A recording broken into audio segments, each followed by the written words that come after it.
नमस्कार दोस्तों, स्वागत है आप सभी का विक्टर एकेडमी के यूट्यूब मंच पर। मैं आपका साथी देसराज मीना आज की इस प्यारी सी क्लास में हार्दिक स्वागत करता हूं। दोस्तों, दिल्ली सल्तनत के अंतर्गत आज हम टॉप 50 क्वेश्चन पढ़ने वाले हैं। यह 50 प्रश्न हर परीक्षा के लिए इम्पोर्टेंट है, खासतौर पे चाहे मध्य प्रदेश पुलिस हो, एसएससी जीडी, एमपी एसआई या एसएससी सीजीएल या अन्य बैंकिंग, रेलवे, अन्य सभी के लिए ये क्या है, बहुत ही ज़्यादा महत्वपूर्ण क्वेश्चन है साथियों। ओके, तो चलिएगा प्रारंभ करते हैं। ओके, पहला क्वेश्चन देखिएगा, दिल्ली सल्तनत का शासनकाल कब से प्रारंभ हुआ? कि 1106, 1206, 1306 या 1406। तो दिल्ली सल्तनत का जो शासनकाल प्रारंभ हुआ है साथियों, वह माना जाता है 1206 से, यानी कि 1206 ई से प्रारंभ माना जाता है। ओके, तो चलिएगा अगला क्वेश्चन देखते हैं। निम्नलिखित में से किसने दिल्ली की सल्तनत पर राज नहीं किया है? मतलब ऐसे परिवार या ऐसे वंश का नाम बताना है जिसने दिल्ली पर राज नहीं किया है। कि गुलाम वंश, सैयद वंश, खिलजी वंश या गौरी वंश। तो गौरी वंश ने राज नहीं किया है साथियों। ओके, अगला देखिएगा, नेक्स्ट अगला क्वेश्चन, गुलाम वंश का संस्थापक कौन था? इल्तुतमिश, कुतुबुद्दीन ऐबक या रजिया या बलबन। तो गुलाम वंश जो 1206 में यानी कि मोहम्मद गौरी की मृत्यु के बाद जो गुलाम वंश की स्थापना की थी दिल्ली में साथियों, उसका नाम था आपका कुतुबुद्दीन ऐबक। कुतुबुद्दीन ऐबक, ठीक है, कुतुबुद्दीन ऐबक था, जिसकी कुतुबुद्दीन ऐबक की राजधानी थी लाहौर। कहां पे थी साथियों? लाहौर। ओके, 1206 से 1210 तक ये रहा था। ओके, तो गुलाम वंश की स्थापना कुतुबुद्दीन ऐबक ने की थी, संस्थापक था। आगे देखिएगा नेक्स्ट भाई, कुतुबुद्दीन ऐबक की राजधानी कहाँ थी? कुतुबुद्दीन ऐबक की राजधानी लाहौर, दिल्ली या अजमेर या लखनऊ थी। तो कुतुबुद्दीन ऐबक की जो राजधानी रही साथियों, वह रही लाहौर। यानी कि जब मोहम्मद गौरी की मृत्यु हो जाती है, ओके, उसके बाद जब कुबाचा, यलदोज और कुतुबुद्दीन ऐबक में से तो कुतुबुद्दीन ऐबक मूलतः शासक बन जाता है, तो वह अपनी राजधानी लाहौर बनाता है साथियों। ओके, अगला क्वेश्चन देखिएगा नेक्स्ट, कुतुबुद्दीन ऐबक की मृत्यु 1210 ई में किस खेल के दौरान हो गई थी? पोलो, कुश्ती, मलखम या वही फुटबॉल। तो पोलो यानी कि चौगान खेलते समय उसकी घोड़े से गिर कर के हो जाती है, मृत्यु हो जाती है। अगला क्वेश्चन देखिएगा दोस्तों, कुतुबुद्दीन ऐबक को किस उपनाम से जाना जाता है? कुतुबुद्दीन ऐबक को किस उपनाम से जाना जाता है? लाख बख्श, कुरान खा, कलंदर या जिल्ले इलाही। अब यहाँ पे ये मैच करना है कि 1 और 2 के 1 और 2 या भाई 2 और 3, 2 या 3 या 1 और 3 या वही आपका 1 और 4। तो देखिएगा दोस्तों, कुतुबुद्दीन ऐबक को जाना जाता है एक तो लाख बख्श के नाम से और एक जिले इलाही, यानी कि विकल्प नंबर आपका डी क्या हो जाएगा साथियों? सही हो जाएगा। आगे देखिएगा नेक्स्ट, कुतुबुद्दीन ऐबक ने शासक बनने के बाद कौन सी उपाधि धारण की थी? मतलब जब कुतुबुद्दीन ऐबक शासक बन जाता है उसके बाद कौन सी उपाधि धारण की थी? मलिक, सिप्पे सालार, सुल्तान या खलीफा। तो साथियों, एक तो मलिक की उपाधि धारण की थी और एक सिपे सालार की उपाधि क्या की थी? धारण। तो 1 और 2 यानी कि 1 और 2, यानी विकल्प नंबर सी क्या हो जाएगा हमारा? सही हो जाएगा। ओके, अगला क्वेश्चन देखिएगा दोस्तों नेक्स्ट, दिल्ली सल्तनत का वास्तविक संस्थापक अथवा उद्धारक किसे माना जाता है? इल्तुतमिश को, कुतुबुद्दीन ऐबक को, बलबन को या आराम शाह को। यानी कि दिल्ली सल्तनत का वास्तविक संस्थापक, जिसे भाई जो बगदाद का खलीफा था उसने वेरीफाइड कर दिया था, ओके, प्रमाण पत्र प्राप्त क्या था? सुल्तान था। तो उसे माना जाता है साथियों इल्तुतमिश को। किसको भाई? इल्तुतमिश को। पहला दिल्ली सल्तनत का शासक आपका कुतुबुद्दीन ऐबक, फिर आराम शाह और फिर इल्तुतमिश। तो इल्तुतमिश को दिल्ली सल्तनत का वास्तविक संस्थापक और उद्धारक माना जाता है। अगला देखिएगा नेक्स्ट, इल्तुतमिश ने सल्तनत की राजधानी यानी कि इल्तुतमिश ने सल्तनत की राजधानी के रूप में किसे स्थापित किया था? जो सल्तनत एम्पायर जो खड़ा किया था, तो इल्तुतमिश ने किस राजधानी को अपनी वास्तविक राजधानी बनाया और पहली बार हिंदुस्तान की राजधानी उसने बनाया दिल्ली सल्तनत के अंतर्गत? तो लाहौर, दिल्ली, दीवालपुर या मुल्तान को। तो इल्तुतमिश दिल्ली को अपनी क्या बनाता है दोस्तों, राजधानी बनाता है। दिल्ली को क्या बनाता है, राजधानी। आपको ये भी पता होना चाहिए भाई दिल्ली को राजधानी बनाता है। इससे पहले जो कुतुबुद्दीन ऐबक हुआ या आराम शाह हुआ, वह लाहौर से नेतृत्व करते थे। तो इसने पहली बार दिल्ली को अपनी क्या बनाया भाई, राजधानी बनाया। ओके, आगे देखिएगा नेक्स्ट अगला क्वेश्चन। दिल्ली के प्रथम प्रभुता संपन्न इल्तुतमिश को किस उपनाम से जाना जाता है? गुलामों का गुलाम, राजाओं का राजा, कृषकों का मसीहा या तीर्थ यात्रियों का राजकुमार। तो वही इल्तुतमिश को जाना जाता है दोस्तों गुलामों का गुलाम, यानी कि गुलामों का गुलाम इसे उपनाम से जाना गया है, संज्ञा दी है इसके लिए। अगला देखिएगा, नियमित मुद्रा जारी करने वाला और दिल्ली को अपना साम्राज्य की राजधानी घोषित करने वाला प्रथम सुल्तान कौन था? कि कुतुबुद्दीन ऐबक, आलम शाह, बलबन या इल्तुतमिश। तो नियमित मुद्रा जारी करने वाला और दिल्ली को अपना साम्राज्य की राजधानी घोषित करने वाला था साथियों इल्तुतमिश। कौन था? इल्तुतमिश। ओके, आगे देखिएगा नेक्स्ट।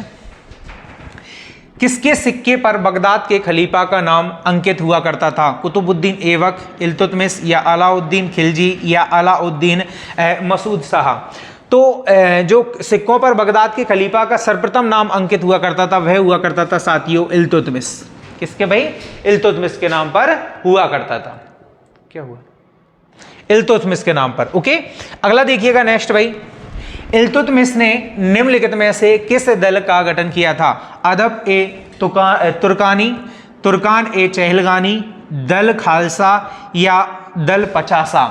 तो भाई इल्तुतमिश ने जिस दल का गठन किया था, जब वो 1210 में बन जाता है, उसके बाद तुर्कान ए चहलगानी दल एक गठन किया था, तुर्कान ए चहलगानी का। ओके, अगला देखिएगा नेक्स्ट। इल्तुतमिश के शासनकाल में भारत पर किसका आक्रमण हुआ था? जब इल्तुतमिश शासक बनता है 1210 के लगभग और 36 तक रहता है, तब किसका भारत पर आक्रमण हुआ था साथियों? कि चंगेज खां का, उलूग खां का, नुसरत खां का या जलाल खां का। तो उस समय पर भारत पर आक्रमण करने वाला था साथियों एक मंगोल शासक था, चंगेज खां। क्या नाम था? चंगेज खां।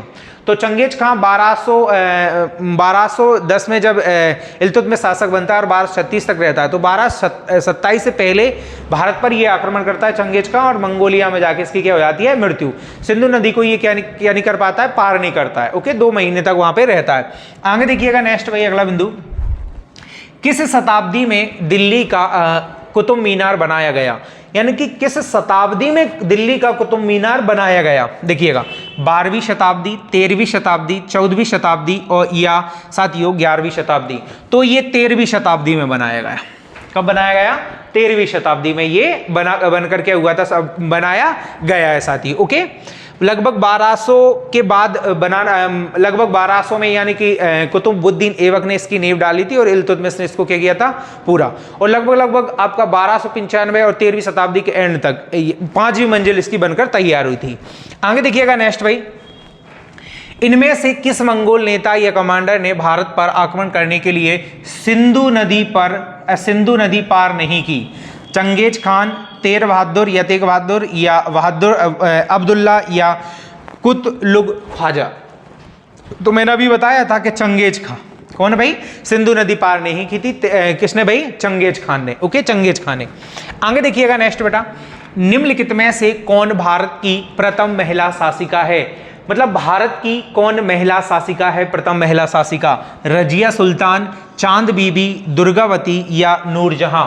तो साथियों रजिया सुल्तान, यानी कि जो भारत की प्रथम महिला शासिका है उसका नाम है रजिया सुल्तान।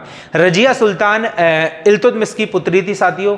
1236 से लेकर 1240 तक इसका कार्यकाल रहता है, शासनकाल रहता है दिल्ली में। ओके, आगे बढ़ते हैं। देखिएगा, निम्नलिखित में से किसको नसरुद्दीन महमूद ने उलूग खां की उपाधि दी थी? मतलब उलूग खां की उपाधि किसे दी थी? कि भाई इल्तुतमिश को, बलबन को, गयासुद्दीन तुगलक को या आपका रजिया सुल्तान को। तो नसरुद्दीन महमूद ने उलूग खां की उपाधि दी थी साथियों बलबन को। किसको दी थी? बलबन को, गयासुद्दीन बलबन को। ओके, बलबन को दी थी। अगला देखिएगा नेक्स्ट। दिल्ली के सुल्तान बलबन का पूरा नाम क्या था? तो गयासुद्दीन बलबन। क्या नाम था? गयासुद्दीन बलबन। आगे लिखिएगा नेक्स्ट भाई। बलबन ने निम्नलिखित में से कौन सी नीति अपनाई थी? तो बताइएगा, सीमा विस्तार नीति, लौह एवं रक्त की नीति, निरंकुशता की नीति, या उपरोक्त में से कोई नहीं। तो साथियों, बलबन ने नीति जो अपनाई थी वह अपनाई थी लौह एवं रक्त की नीति। लौह एवं रक्त की नीति क्या होती है दोस्तों? लौह एवं रक्त की नीति में होता है कि जो शत्रु होता है उसको परास्त करने के बाद जो उसके बीवी एवं बच्चे होते हैं उसको वह अपने राज में या राज महल में कहीं ना कहीं किसका वो देते हैं, दास का या दासियों का रूप दिया जाता है, यानी कि उन्हें दास बना लिया जाता है। वो लौह एवं रक्त की नीति का एक उदाहरण है साथियों। ओके, आगे देखिएगा नेक्स्ट, विजयनगर साम्राज्य की स्थापना कब हुई थी? विजयनगर साम्राज्य की स्थापना 1326 ईस्वी में, 1336 ईस्वी में, या 1332 में, या 1346 में। विजयनगर साम्राज्य की स्थापना जो तुंगभद्रा नदी के किनारे पर है, ओके, उसकी स्थापना हुई थी साथियों 1336 ईस्वी में। कब हुई थी साथियों? 1336 ईस्वी में। ये आपको पता होना चाहिए, ओके, कि धैर्य को खोना एक जीती हुई जंग को खोने के क्या होता है? बराबर होता है। ओके, चलिएगा दोस्तों, बढ़ते हैं आगे। विजयनगर साम्राज्य की स्थापना की थी। अब बात आती है 1336 में स्थापना हुई, ओके भाई, लेकिन विजयनगर साम्राज्य की स्थापना की किस व्यक्ति ने थी? कि विजय राय ने, हरिहर द्वितीय ने, हरिहर एवं बुक्का ने, या बुक्का द्वितीय ने। तो विजयनगर साम्राज्य की स्थापना करने का श्रेय जाता है दोस्तों हरिहर और बुक्का को। किसे जाता है? हरिहर और बुक्का को। ओके, ये आपको पता होना चाहिए। कोई भी जन्म से बुद्धिमान नहीं होता है, क्योंकि ज्ञान अपने प्रयासों से ही प्राप्त होता है। ज्ञान अपने प्रयासों से ही क्या होता है दोस्तों? प्राप्त होता है। ओके, चलिएगा बढ़ते हैं अगले प्रश्न की ओर। विजयनगर शहर किस नदी के तट पर बसा हुआ है? बैनगंगा, कावेरी, तुंगभद्रा, या वही कृष्णा। तो जो विजयनगर साम्राज्य बसा हुआ है, जिसने हरिहर बुक्का ने इसकी स्थापना की थी 1336 में, वह बसा हुआ है साथियों तुंगभद्रा नदी के किनारे बसा हुआ है। अगला क्वेश्चन देखिएगा दोस्तों, तुलसीदास किसके समकालीन थे? ये यूपीपीसीएस में आया हुआ है साथियों। ओके, अकबर तथा जहांगीर, शाहजहां, औरंगजेब, बाबर, या हुमायूं। तो तुलसीदास जी जो रामचरितमानस की स्थापना की थी, उन्होंने अवधी भाषा में रामचरितमानस लिखा है 1574 में। ये साथियों अकबर तथा जहांगीर के समकालीन रहे हैं। ओके, अगला देखिएगा नेक्स्ट, मेवाड़ के किस राजा को 1527 में खानवा के युद्ध में 1527 में खानवा के युद्ध में बाबर ने हराया था तथा इस युद्ध में जिहाद की घोषणा की? वह था, ओके, बाबर ने जिहाद की घोषणा की थी, वह कौन मेवाड़ी राजा था? ओके, आगे देखिएगा, राणा प्रताप, मानसिंह, सवाई उदय सिंह, या राणा सांगा। तो साथियों राणा सांगा था। क्या था? राणा सांगा। ओके, अगला क्वेश्चन देखिएगा नेक्स्ट, अगला बिंदु बेटा, हल्दी घाटी का युद्ध किस वर्ष हुआ था? कौन सी घाटी का युद्ध साथियों? हल्दी घाटी का युद्ध 1556 में, 1576 में, 1556 में, या 1557 में, या 1576 में। तो देखिएगा दोस्तों, या 1676 में, 1756 या 1676, 1556, 1576, 1756 या 1676। तो साथियों हल्दी घाटी का जो युद्ध हुआ था वह हुआ था 1576 में। कब हुआ था साथियों? 1576 में। ओके, बढ़ते हैं अगले प्रश्न की ओर। मोहम्मद बिन कासिम था, यानी कि तुर्की, मंगोली, या अरबी? तो ये अरबी था साथियों। मोहम्मद बिन कासिम क्या था? अरबी था। ओके, अरब का था। आगे देखिएगा, तराइन का द्वितीय युद्ध के बीच लड़ा गया। तराइन का जो द्वितीय युद्ध हुआ था वो किन किन के बीच लड़ा गया था? सिकंदर या पोरस के बीच, जयचंद या मोहम्मद गौरी के बीच, अकबर या हेमू के बीच, या मोहम्मद गौरी या पृथ्वीराज चौहान के बीच? तो ये भी आपको क्या होना चाहिए भाई? पता। तो मुझे बताएं कि भाई अकबर या हेमू, मोहम्मद गौरी या पृथ्वीराज? तो मोहम्मद गौरी या पृथ्वीराज चौहान के बीच लड़ा गया था द्वितीय युद्ध। ओके, प्रथम द्वितीय दोनों। आगे देखिएगा, महमूद गजनवी ने सोमनाथ मंदिर पर आक्रमण कब किया था? 1001 में, 1016 में, 1013 में, या 1025 में? महमूद गजनवी ने जो सोमनाथ गुजरात में स्थित है वहां पर जो आक्रमण किया था साथियों वह किया था 1527 में। वही महमूद गजनवी जिसने भारत पर 17 बार आक्रमण किया था साथियों।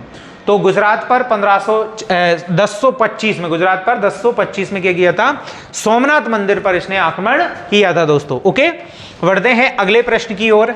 दिल्ली सल्तनत के बाद भारत में किसका साम्राज्य प्रारंभ हुआ था? यानी कि जब दिल्ली सल्तनत समाप्त हो जाती है 1206 से लेकर 1526 तक, तो 1526 में कौन से शासक यानी कि कौन से वंश का क्या हो जाता है, शासन प्रारंभ? कि भाई अरबों का, अफगानियों का, मुगलों का, ये सभी, तो मुगलों का शासन क्या हो जाता है दोस्तों, प्रारंभ हो जाता है। ओके, अगला क्वेश्चन देखिएगा, नेक्स्ट क्वेश्चन देखते हैं। अपनी शक्ति को समेकित करने के बाद बलवन ने भव्य उपाधि धारण की थी। तूतीय हिंद की, केसरे हिंद की, या जिले इलाही की, या दीने इलाही की? तो भाई जब उन्होंने बलवन जब सारी भव्यताओं, नहरों, कुओं, तालाब, भव्य महलों का निर्माण कर देता है हिंदुस्तान में, सड़क, नदी, नाले सारे बना देता है, तब वह उपाधि धारण करता है साथियों जिले इलाही की। किसकी? जिले इलाही की धारण करता है। अगला क्वेश्चन देखिएगा, इनमें से किस सुल्तान ने तुर्कान ए चैलगानी की सत्ता यानी कि हुकूमत को तोड़ने और विनाश करने में पूर्ण रूप से सफलता हासिल की थी? यानी कि जो तुर्कान ए चैलगानी, जो इल्तुतमिश ने एक दल बनाया था, उसको भाई विनाश करने का, पूर्ण रूप से चकनाचूर करने का किसने व्यक्ति ने ये सफलता हासिल की थी? कि भाई इल्तुतमिश ने, बलबन ने, अलाउद्दीन खिलजी ने, या मोहम्मद बिन तुगलक ने? तो साथियों ये की थी बलबन ने। किसने की थी साथियों? बलबन ने। ओके, अगला देखिएगा नेक्स्ट, खिलजी वंश का संस्थापक कौन था? खिलजी वंश का संस्थापक कौन था? कि जलालुद्दीन खिलजी, अलाउद्दीन खिलजी, या मुबारक शाह, या मसूद शाह? तो खिलजी वंश का संस्थापक मैं आप पर छोड़ता हूं, ये क्वेश्चन मुझे आप कमेंट बॉक्स में करके यानी कि लिखोगे भाई। ओके, बताओगे। अगला देखिएगा दोस्तों नेक्स्ट, दिल्ली के खिलजी सुल्तान थे, यानी कि जो दिल्ली के जो सुल्तान थे वो खिलजी वंश के थे। ओके, वे कौन थे, कहाँ के थे? ओके, कि मंगोल थे, कि अफगानी थे, कि तुर्की थे, या एक जाट कबीला था? तो दिल्ली के जो खिलजी सुल्तान थे वो थे साथियों आपके तुर्की। कहाँ के थे? तुर्की थे साथियों। कहाँ के थे? तुर्की थे। ओके, आगे देखिएगा नेक्स्ट, अगला बिंदु, अगला क्वेश्चन आता है, अलाउद्दीन खिलजी के बचपन का नाम क्या था? किसके बचपन का नाम? अलाउद्दीन खिलजी के बचपन का नाम साथियों क्या था? तो अली गुरसाश, क्या नाम था भाई? ये विकल्प थोड़े से क्या है, गलत हैं। उसका नाम था अली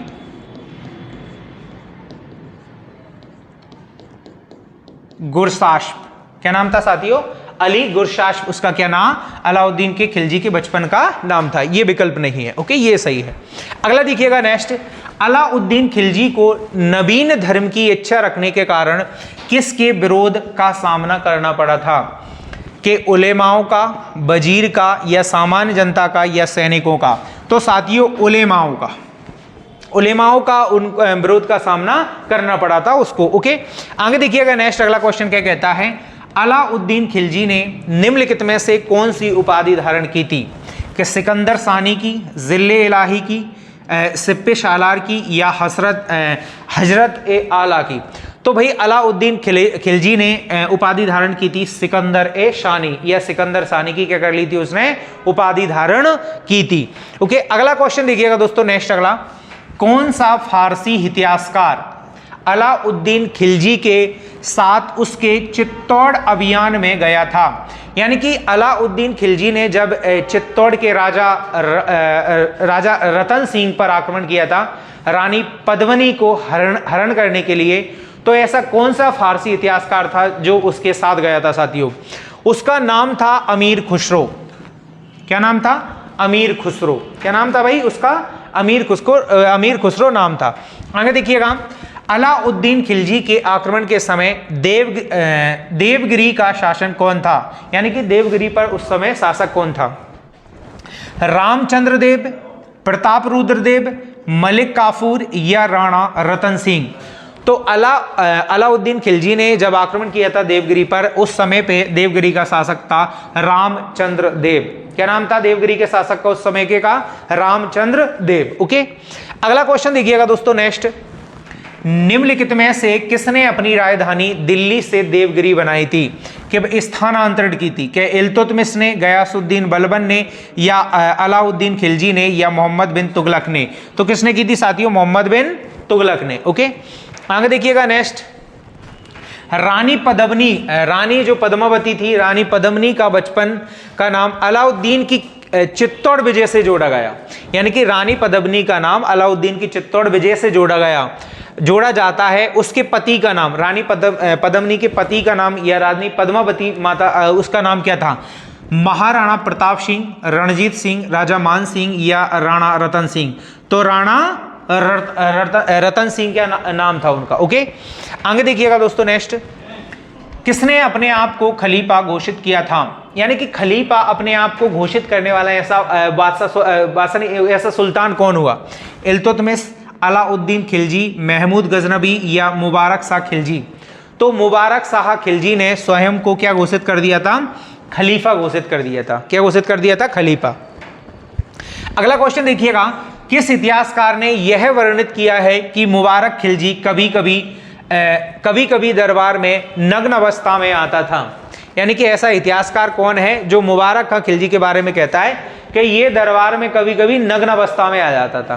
कि भाई इब्न बतूता ने, ईशानी ने, वर्णी ने, या निकोलो कॉन्टी ने?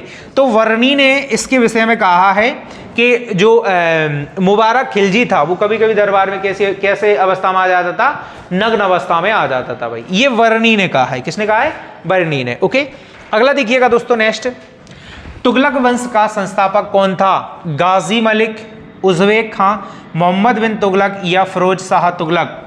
ये क्वेश्चन भी मैं आपके लिए छोड़ता हूं कि फिरोज शाह तुगलक या आपका मोहम्मद बिन तुगलक, कौन से वंश का? तुगलक वंश का। बहुत ही प्रमुख क्वेश्चन है, आप मुझे सोचकर समझकर गूगल सर्च कर आप बताओगे बेटा। ओके, अगला क्वेश्चन देखिएगा नेक्स्ट, अलाउद्दीन खिलजी ने निम्न सेनाध्यक्षों में से कौन सा तुगलक वंश का प्रथम सुल्तान बना था? कि गाजी मलिक, जफर खां या मलिक काफूर या उज़्बेक खां? तो गाजी मलिक। कौन बना था साथियों? गाजी मलिक बना था। अगला देखिएगा नेक्स्ट, अगला क्वेश्चन कहता है, गयासुद्दीन तुगलक को किस कार्य के लिए जाना जाता है? कि भाई नहरों के निर्माण हेतु, डाक व्यवस्था के लिए, उदार नीतियों के लिए, या उपरोक्त सभी के लिए? इतिहास का सबसे बेहतरीन शासक तुगलक वंश का गयासुद्दीन तुगलक, तो उसको भाई सभी कार्यों के लिए दोस्तों जाना जाता है। उसने अपने शासन काल में नहरों का निर्माण भी किया, डाक व्यवस्था का भी निर्माण किया, और उदार नीति भी उसने लागू की थी। अगला क्वेश्चन देखिएगा नेक्स्ट, गयासुद्दीन तुगलक के बारे में किस संत ने कहा था कि दिल्ली अभी दूर है? निजामुद्दीन औलिया ने, शेख वहाउद्दीन जकरिया ने, या मोइनुद्दीन चिश्ती ने, या शेख सलीम चिश्ती ने?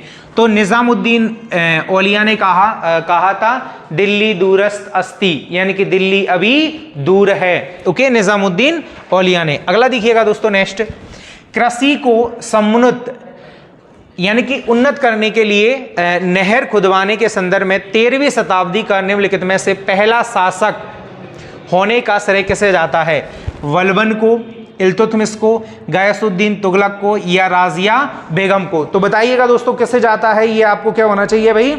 पता होना चाहिए बेटा। बताएं, बताओगे भाई मुझे आप सभी कि कृषि को सम्मिलित करने के लिए नहर खुदवाने के संदर्भ में 13वीं शताब्दी का निम्नलिखित में से पहला शासक होने का श्रेय किसे जाता है? तो किसे जाता है? गयासुद्दीन तुगलक को जाता है। किसको जाता है? गयासुद्दीन तुगलक को। अगला क्वेश्चन देखिएगा नेक्स्ट 50, मोहम्मद बिन तुगलक को किस उपनाम से जाना जाता है? उलूग खां, जोना खां, या अली गुरशास्प, या जफर खां? तो बताइएगा मोहम्मद बिन तुगलक को उलूग खां, जोना खां, या किस नाम से जाना जाता है? तो उलूग खां।